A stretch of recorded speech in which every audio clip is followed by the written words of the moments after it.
nalika ana desa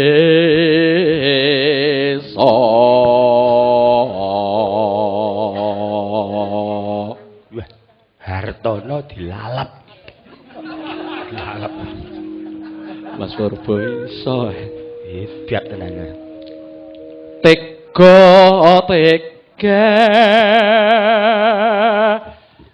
nenyang aku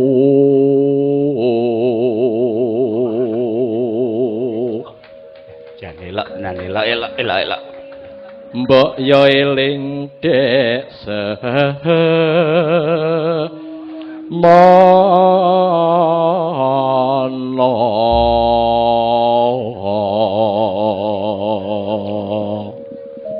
wis maduke iki sesuk dijak Truk mbok tenane jak nganti ngarit niki Van Jodipati ya Pak Gian oh nggih dangu syukur menawi katen langkung prayogi Mas nggih amari ngono lha niku nggih dadi lodrek kaya Mas Kirun Selendang sutra kuning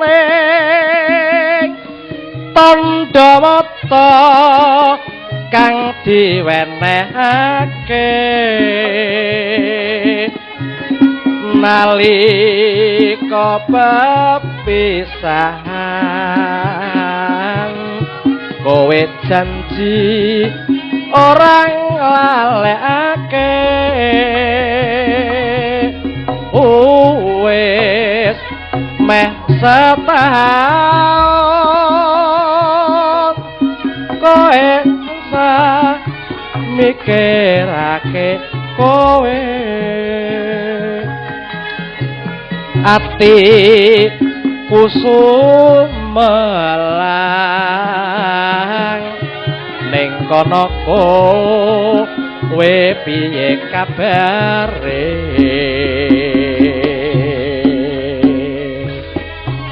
yen eling kowe aku nyanding selendang sutra kuning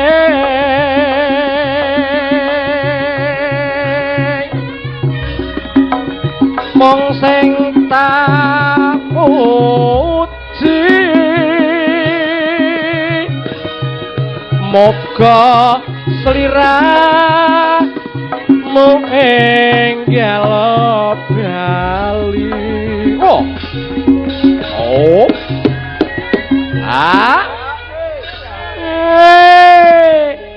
malah wis komplit Truk iki wis cangkemku malah prei iki wis disenggaki dhewe dihup dhewe wis Pak Mas Purba mendel mawon pripun jenengan mung mendel mawon ngudut ya kula watuk udut bagaimana kalau rokoknya dikasih saya Pak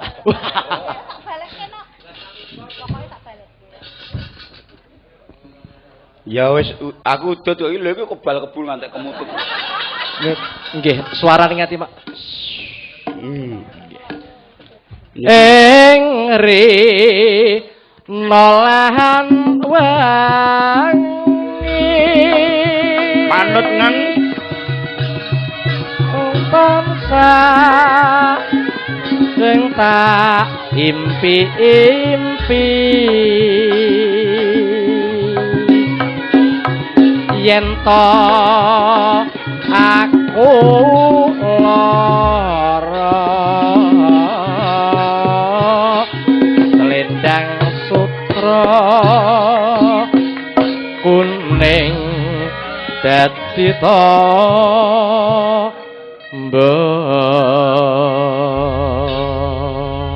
sik Purwati kowe nyedakno rono Pur rono Pur turuk sik aja lunga sik Mas ayo Pur Kanjeng Ratu Kalinyamat rono Pur ora gelem kampleng kok kowe tak kon nembang kok duet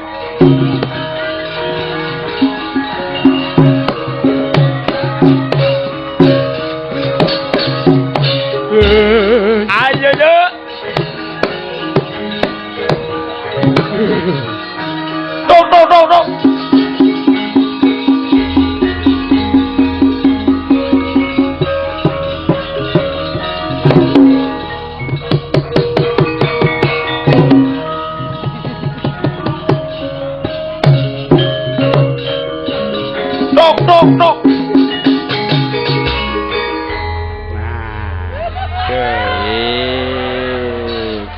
seni tenan iki. Moe. Wah, nek iki kaya Nyai Demang karo Ki Demang. Demang Sagopa. Mas, Dalem. nuwun sewu nggih. Nggih. Panjenengan iki badhe kula tepangke kalih Mbak Purwati. Mbak Purwati. Nggih. Bener kok mireng radio to? Nggih, rayi jenengan niku to, Pak? Sing nggih. Yes, adine sapa-sapa kena. Mboten, sing sok nderek Mas Tengkleng niku to, Pak? Nggih. Nggih, pokoke melu sinten-sinten kena. Wah, dadi mutung. Pripun mrusuh to? Lah perkara mrusuh niku monggo. Oh, Sing baku mboten mrusuhe ya, Pak. Lah apane? Ya, penake apane nggih? Cengkoke nggih. Nggih cengkok nggih mboten baku kangge kula. Nggih, ning ngendikan karo Mbak Purwati kudu madhep karo Mbak Pur iki. Mriki nggih. Nggih. Oh. Madhep mriki ya. Salaman. Jabatan, Pak. Iki tak sawang-sawang kaya dalange Giyono Jati to iki. Wah, lah bagus kula nek. Mas. Dalem. Aku ki wedok, bagus piye to jane? Lho perkara jenengan wedok ya monggo, mboten wedok ya monggo. Ngono kok dituduhke. Salaman. Nggih. Ayo, Bur, ayo. Salaman. Pripun, Mas? Bismillahirrahmanirrahim. Rasane pripun? Ayo, tokore aja wil-wil ora. Mboten, sing wil-wil malah sing mriki. Wong aku meneng wae kok. Lah, ming wil sing mriku ngoten kok. Nggih, jenengan Jebul iki anu Mas Petro. Dilem pripun? Jebul astane Mbak Purwati niku kok ngoten nggih. Apa? Arep ngomong apa? Arep ngomong kapalan ngono to ora? Mboten kula ora arep nyeritake bab kapal. Ora niki Pur. Nggih. Cengkoke apik ya kuwi mau. Sae. Suarane apik ya. Suarane lantang. Nah, ulang-ulangane Mbah Panut jarine lho, jarine. Nggih. Niki wau buipun iki sampun nganu buke ten mriko. Rokoke dibalekke iki mau. Ora apa-apa wong jareng wektune dereng wonten wau Bu Jenenge kalau Mbak Purwati ta, Bau? Ora. Wah, lah nek ngerti karo Mbak Purwati to wis aku munggah mau sore. Loh, lah aku ki jane iki ya rupaku ki mung cukup sedengane jane mungan. Lah nggih masalah sedengan kali mboten niku ora apa, Bang. Bakune rak Napa? apik. Oh. Sing apik apane? Bareng dicedhaki terus ketoke kok wedi ngono gitu. Nggih mboten wedi malih wong karan sik bujang apa, Pak? Wah, bujang sampean. Wih lah. Bujang kanong. Darani pentol. Oh, saiki duet karo Purwati nggih. Nggih duet anune napa? Ya, Pur. Napa Mbak Pur? Kersane. Duet ning anu nggih, duetipun ampun sing lagu campursari. Lah, Mesake Pak Desaguh nika lho. Pak Mas Joko nggih sik gelem ngendang kok.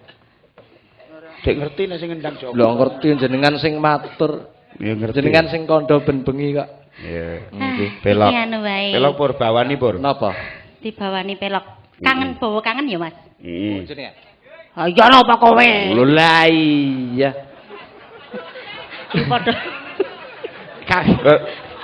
Gur Iki tuwa tak pentelengono tak unek-unekno wong bareng ya kahanan dadi. Tantek dadak lha wong kowe muni banter ngono kuwi wis kepoyoh-poyoh kok. Mboten kok poyo-poyo niki ming garing kok, Pak. Wah, garing. Nggih. Ayo Pur. Monggo. Nyun sewu panjenengan mang madhep mriko. Lah kadenge disawang kalih tamu niki lho. Mang Mbak Pur. Balik kanan gerak. Nah, Kula jane malah langkung remen nek dipirsani Pak Pur. Wo, lah aku ngadep debok kok. Lha lah nggih jenengan ming debok mawon to sing diurusi to, Pak. Mbok kaya kula niku sing abdine lawas bareng kok. Wis menengo iki nek wong meteng kowe rasaku kan. Meneng wae ning ngono. Ayo Pur. Kangenku Kangenku tan pahu bomo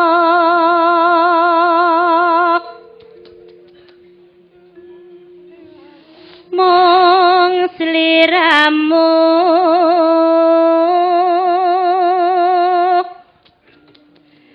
kang dadi telenging hati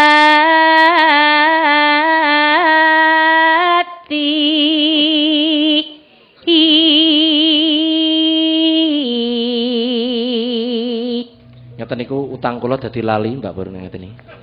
Tenan. Ora samuni ae meneng ae kowe. Engko nek kancane ngetan ngetan anu kula kancane nyekel piring kokoh ngono ae.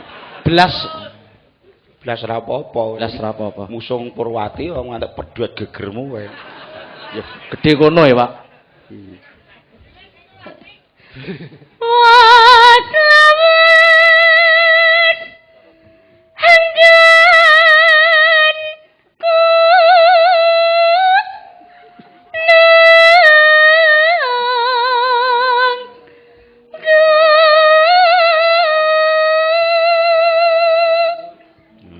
Terus kowe Kang Sariman. Sapa jenengmu? Lali neh. Ayo. Nanging amung ledo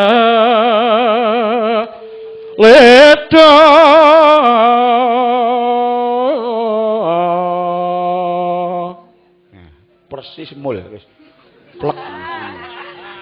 Iki mathuke muli dipecat bae mathuke. Ngajak iki. Apa?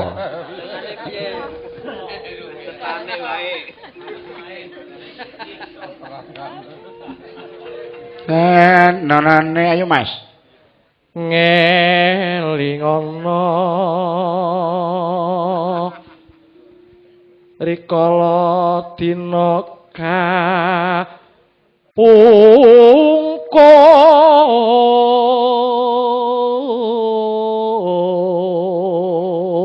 kapungkur. Cetha apa iki karo mul kok.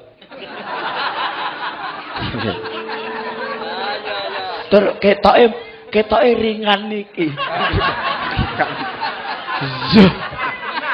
Ringan wae to, Kong.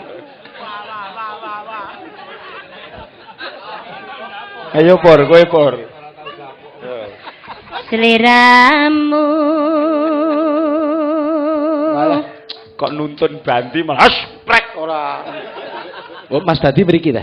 Enak kowe. Ndek ben petuk ning Jombang. Aduh. Nderek Mas Anom? Oh, Nggih. Nggih ta Mas Dadi nggih? Nggih. kowe tek ngerti nek Banti melu Pak Anom. Lah kula nate nderek Pak Anom. Nggih. Lah kowe iki tek sapa-sapa mbok eloni iki. Berarti kan Kandhani kula niku sakniku duka kok elon to, Pak. Jalan. Nggih pengen nderek Pak Joko bareng. Ngopo? Nggih. Duka mengke mesti kan nembang Oh, terus. ngono ta wis. Nggih. berarti kowe kenal karo sing jenenge Presiden Rosiati kae. Yo mbok dereng nek Mbak Rus dereng. Namung Mbak Dewi terus Mbak Arsutri, Mbak Tarsini. Oh, kowe kenal Ledek Mentir apa ora? Oh dereng. Dereng. Kasete gadah. Ora kowe. Nanoe. Seliramu Wah lho lho. nate ngendika Balik kowe ne, Mas Wagiran. Yo. Tresna lair terus sing wis pokoke wiraswaraku bengi iki arep tak wirang-wirangke. Terus lahir terus sing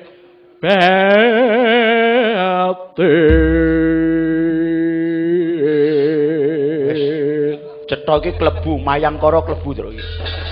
Iki pokoke nek dinggoni rompi wis luwih saka Randima wis. mesti cakrak nggih. Karo rompi. Mesti cakrak nggih Pak Purba nggih. Ayo duet karo wong loro,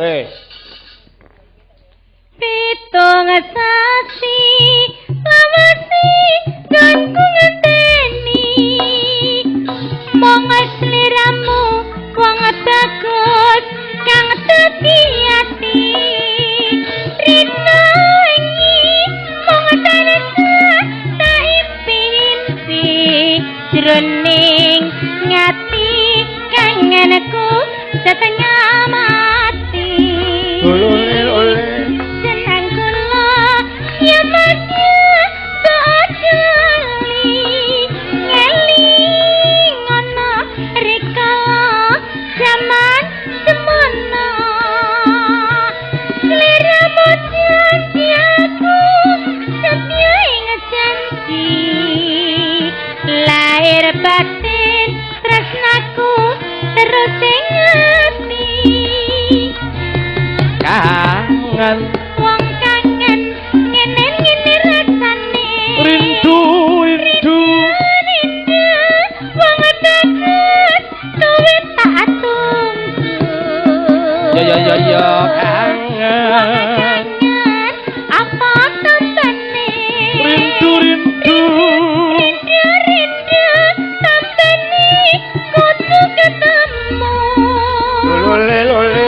apa mudah inahi kanggo rejaan legan nono aku kan nandang kasmaran bawang janur banget takut tampian sing usah dani wong kangen dengan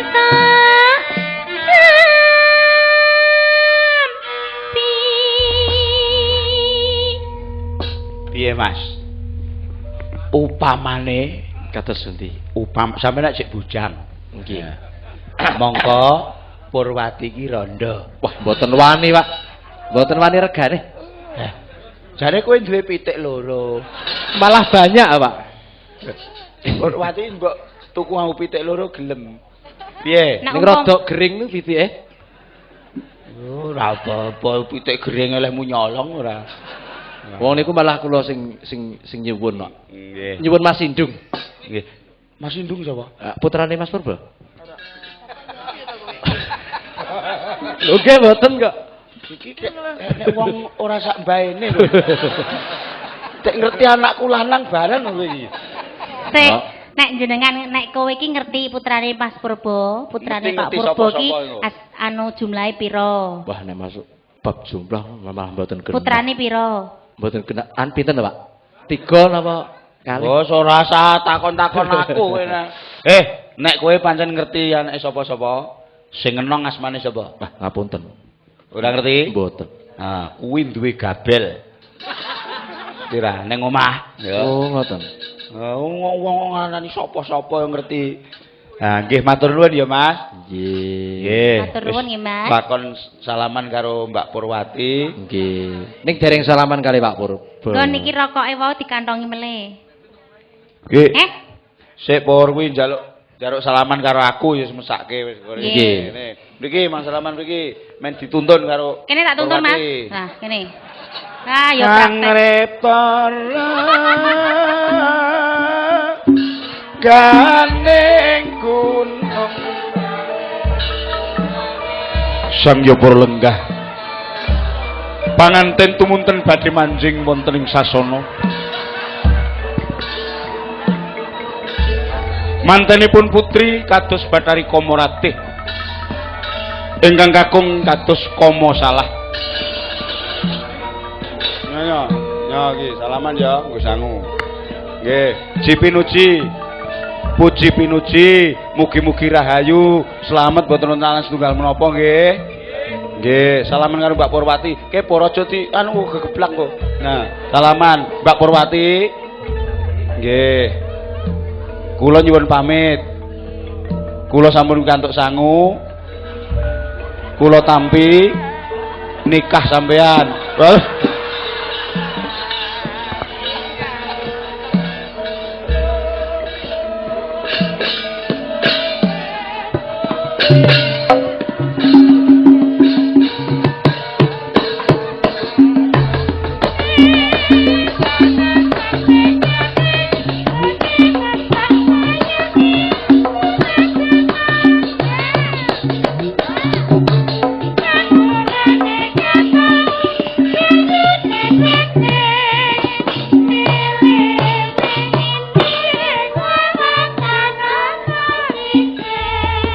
Bali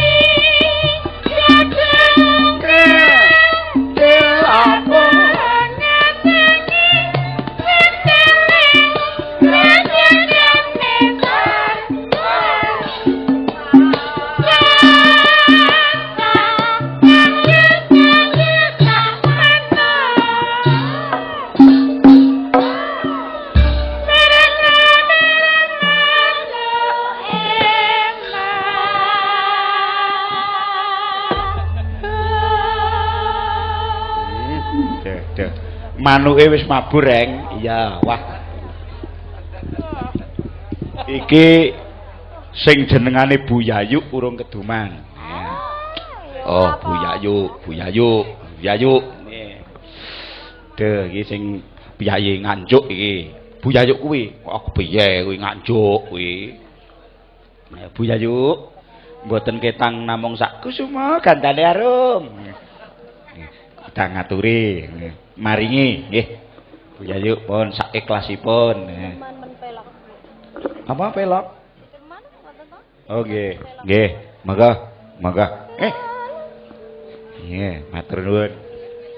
Iki suarane halus, cak-cakane halus. Nek Anis kae growal-growal.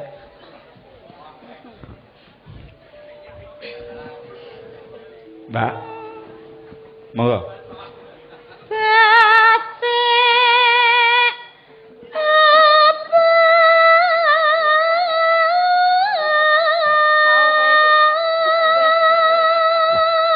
Jan ngene iki klasik ning radio penak iki dirungokke. Wes, pun laun pun. Kena mau gatek glinding no. Mboten ngami pelok apa Ndro? Mulane nek anek kancane muni iki melek ta yu. Ora melek kowe. Micil men pun micil. Nggih. Pomo kaki.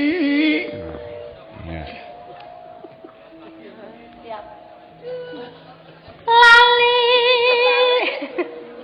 Lah yo lali tenan kok yo nek wis ngono kok. Lali.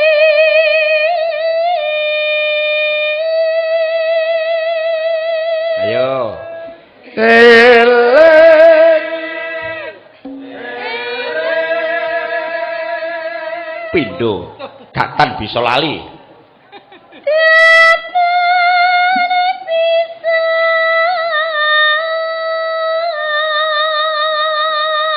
Engko sing rukun.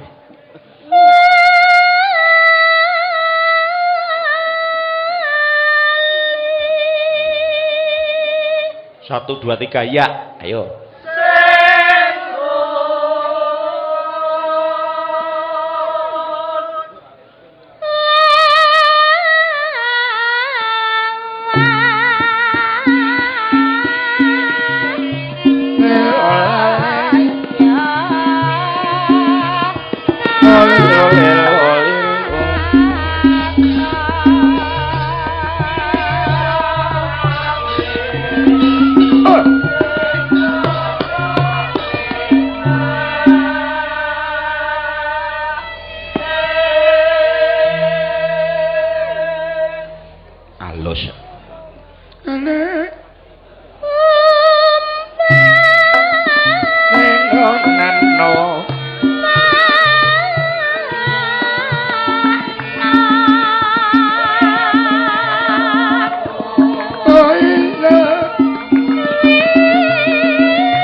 Nur ayo nur men mau ngendang iki suarane ini ayo nur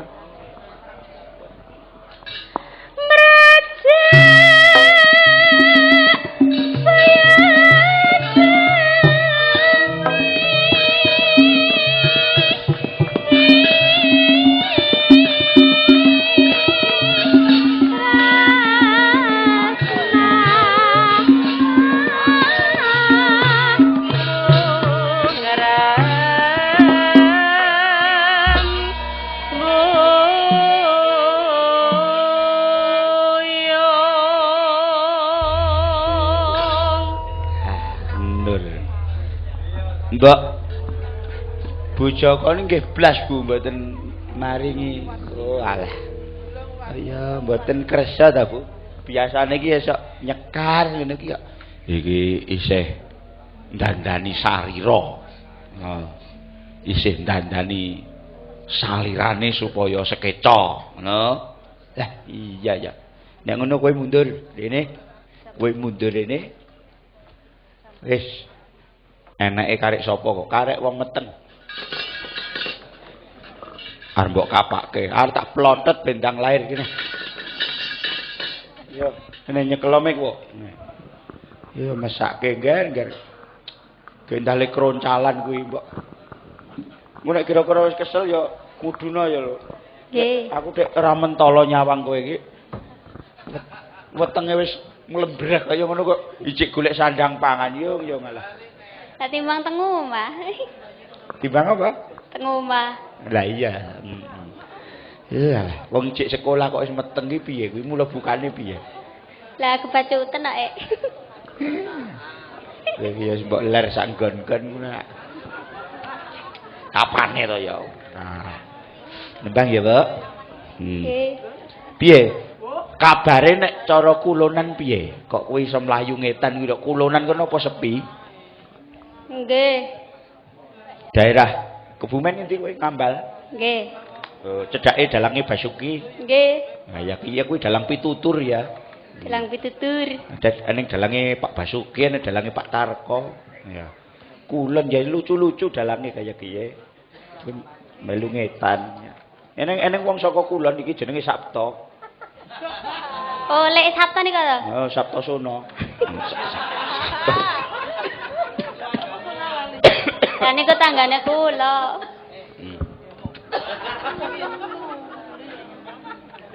Warna bang apa? Banyu Mas mau wis lho. Sampun. Lah apa sing aku pengen roh petingamu ki bangsane apa jare? Langgam mawon nggih. Langgam? Nggih. Langase pelok. Pelok. Ya, pelok. Ning padha-padha pelok, saiki sadurunge kowe menembang coba wong-wong jek do eling apa ora? Apa? Sabto Sono. Mudyar iki, wis. Mudyar iki. Sabto Sono iki apa to? Sabta Pesona. Oh, Sabta Pesona. Wis. Nek tak olah mesti apike. Yo. Nggo Mas Dedek. Mentoto-toto kowe iki aba wayah-wayah. Kowe melu nembang lho, Bu.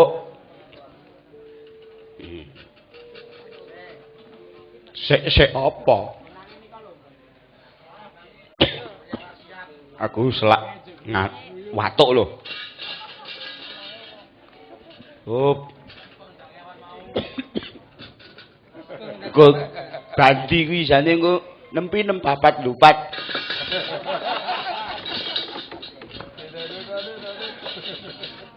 Dewas melangkah lali. Nih, no, nyeng. Ayo, oke, bos. Ayo, dados.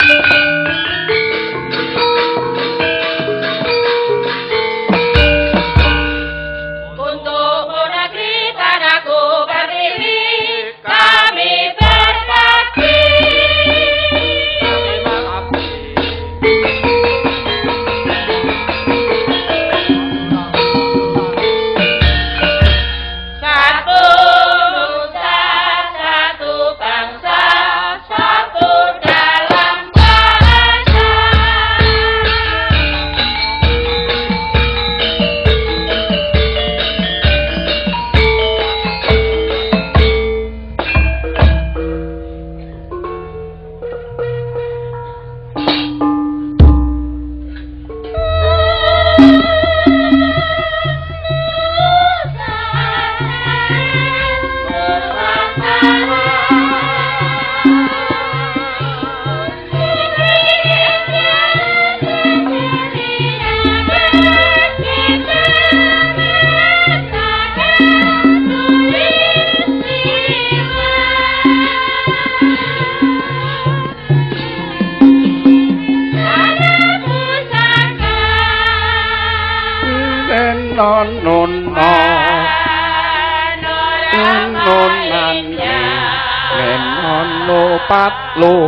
lupat nempat lupat pro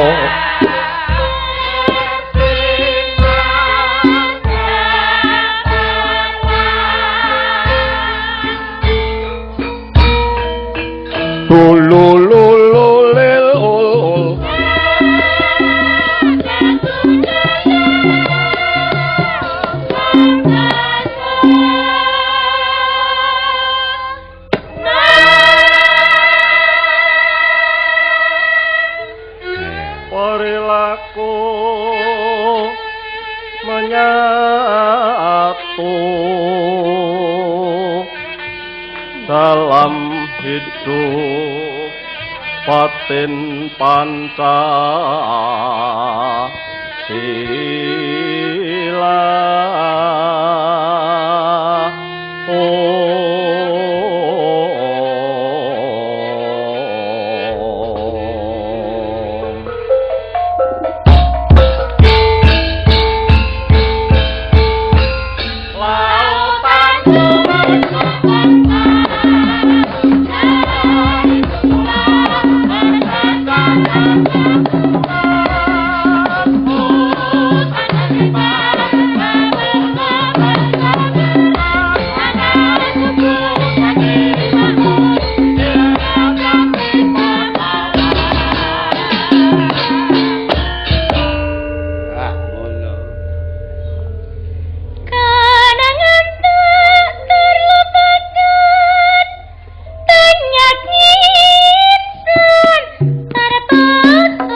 Pesona Nusantara.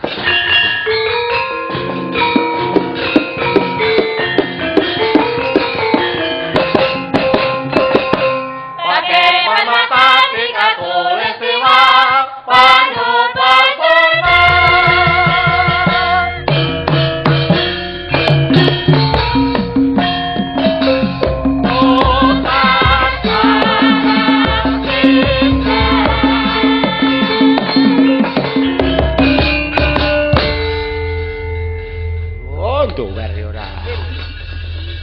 Kuwi ngono.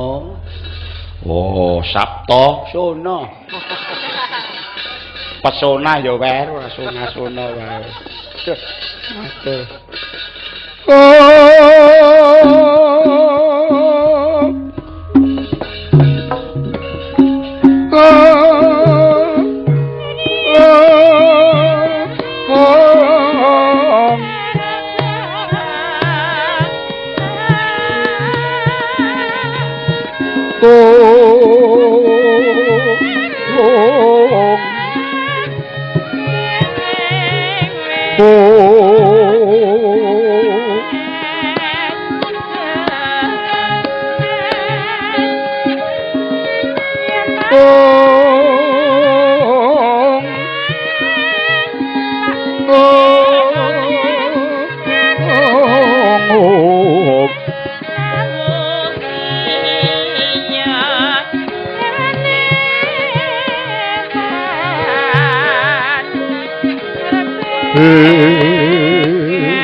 Nyanglunging kadung malengkung lir kawersan pindha keswa.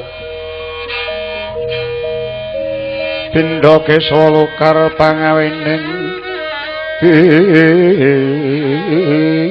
jaraning kadhep kumelap.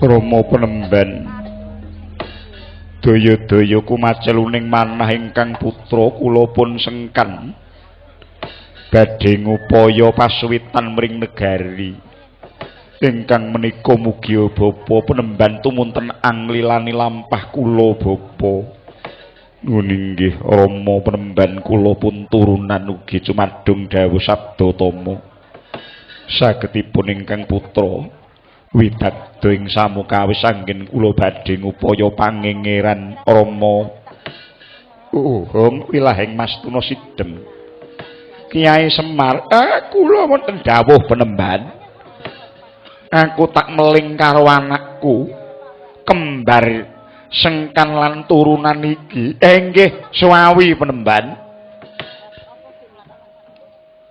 ora liya nggonmu kepengin ngudi undak ing pangerti gayuh wiwing kawruh manjing jroning kutha Goro ora gampang wong suwita luwih-luwih sira bakal golek pangingiran ana ngarsaning Nalendra ingkang minarting budi sesotyaning rat sinuwun Prabu Sri Mahapunggung gegarane wong suwita kudu amung antep ing tekad sasedyane kudu tansah ngestu padha marang kang disuwitani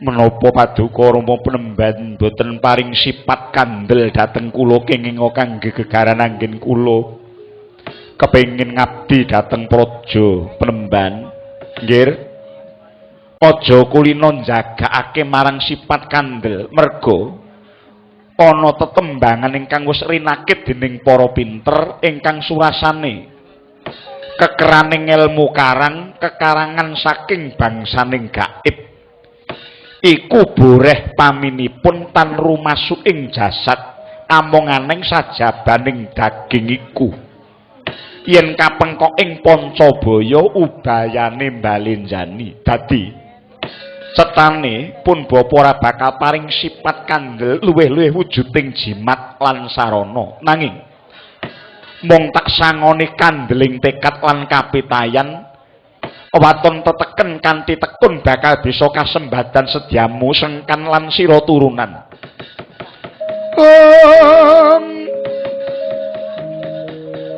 Sumareka ten prayetna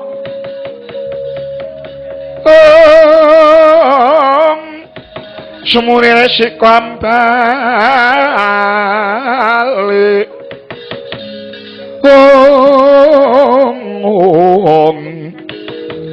titiyani kanda yani Bisanya Purnama Siti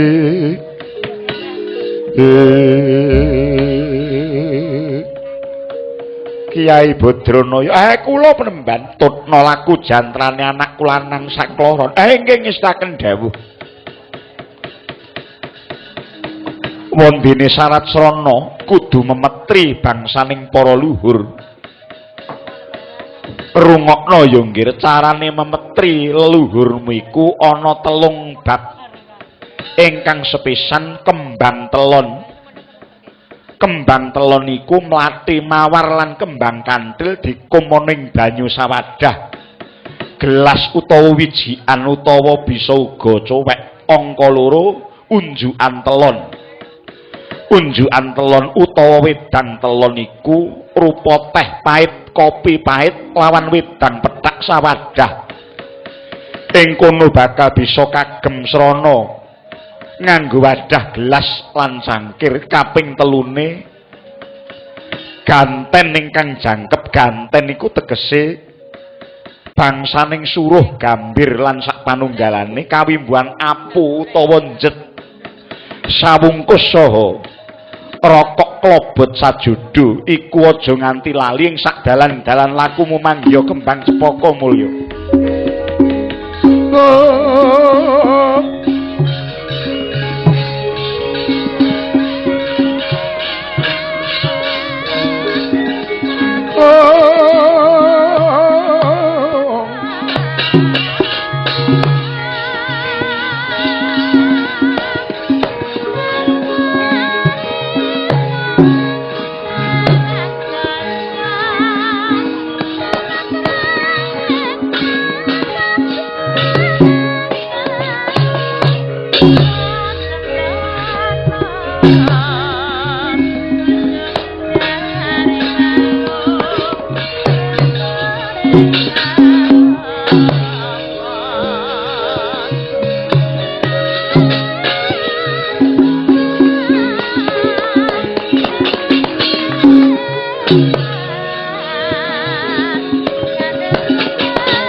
Pandhita karya wangsit pindha kumbang ajabing tawang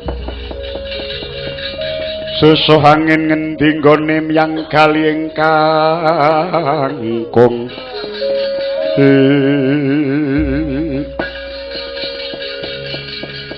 kula nuwun sewu keparenga kula munjuk atur sederek ing keparenga kula badhe matur Kiai jengandika sinten inggih nami kula Kiai Bikut inggih kula Kiai Cagut saking dukun Medang Saba Najan kula dereng nate tetepangan nanging kula sampun mangertos bilih panjenengan menika majaning Sang Resyandong dadapan Begawan anda menawi mboten klentu panjenengan Raden Sengkan lan Raden Turunan inggih Kiai leres Kiai Kiai Bikut Kiai Cagut wong tuwek-tuwek kok wanci dudu wancine sampeyan eneng kene eneng apa Kiai waduh ngaten nika saking labet anggen kula tanggel jawab dhateng dusun Kuling Medang Saba ing mriku kapalake ngomong tetanemanipun tiyang tani wujud ron brambang pejah sedaya bosah basih dipun mangsa buron brangkangan pala kependhem pala kesimpar sedaya dadal larut labet wonten wraha utawi andhapan ingkang ngrisak tetamenaning para kawula mong tani Gus mboten kanten-kantenan soleng para kawula wonten ing Kademangan Mendang Saba mila tunggaling cara kula namung nyuwun dumateng Angger supados kersa mbebantu kados pundi caranipun supados ama ingkang wujud kewan ingkang tanpa wilangan kala wau saged ical saking bumi Mendang Saba Ngger gendang ganjing langit lap-lap katon lirikin canging alis Kiai Semar napa Den lelakon iki kudu kepiye Kiai nggih niki pun wiwit sampeyan enten pacoban Den pancen wong sing gayuh dhateng kautamen niku mesti gedhe rubedane gedhe godha rencanane sampeyan lagi wiwit jangka saka Lawang mawon sakniki pun kudu nindakake dharma sampeyan kanggo sak pepadaning urip mang tulungi. Banjur carane kepiye nggih? Cobi mang tedak dateng Pategilan Pasebinan. Kula kek nggih rada jubriya. Nek pancen bener kandhane Kyai Bikut Kyai Cakut enten nama sing rajang Karang Berdesan tandurane wong tani. Kok mokal wonten alam sing kaya ngeten kok akeh ama niku ama saking pundi? Ayo yen pancen mangkono Kyai Bikut Kyai Cakut monggo kula aturi nedahaken ing pundi dunungipun.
Samar pamoring suksma sinuksma ya winah ya ing asepi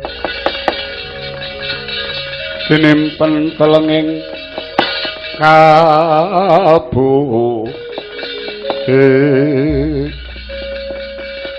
iki piye Kyai Semar Lah niku kok semonten kae biyuh-biyuh. Celeng goteng rusak tales. Mbili mbote remuk bubuk kaya ngenting blasah biyuh-biyuh kae. Tikuse sawah pirang-pirang ngoten niku ngantek muntesi. Godhong pari ambyar buyar kaya ngoten niku. Mesakake wong Karang Pedisan. Pancen nggih.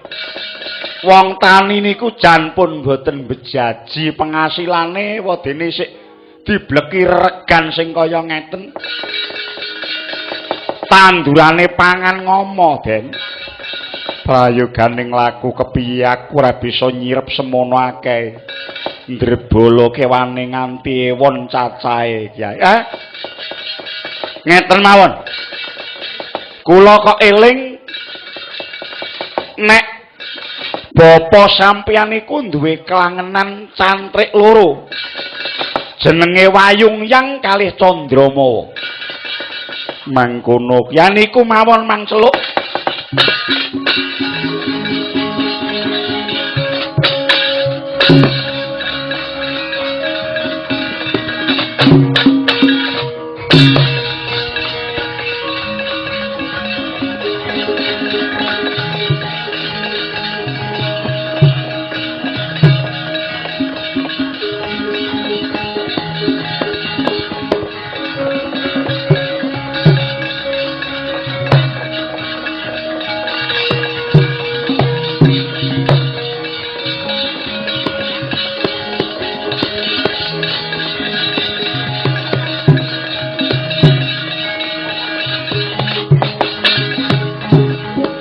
Nggih menika ta warnane abdi kinasihe begawan ando ing andong dadapan anenggih sang cantrik Wayungyang lan Candramawa bawane wis nampi dawuh kinen nyirep anane ngama sigra triwikrama dadya segawon blang Yungyang miwah kucing Candramawa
Wis padha ngadoh semingkir.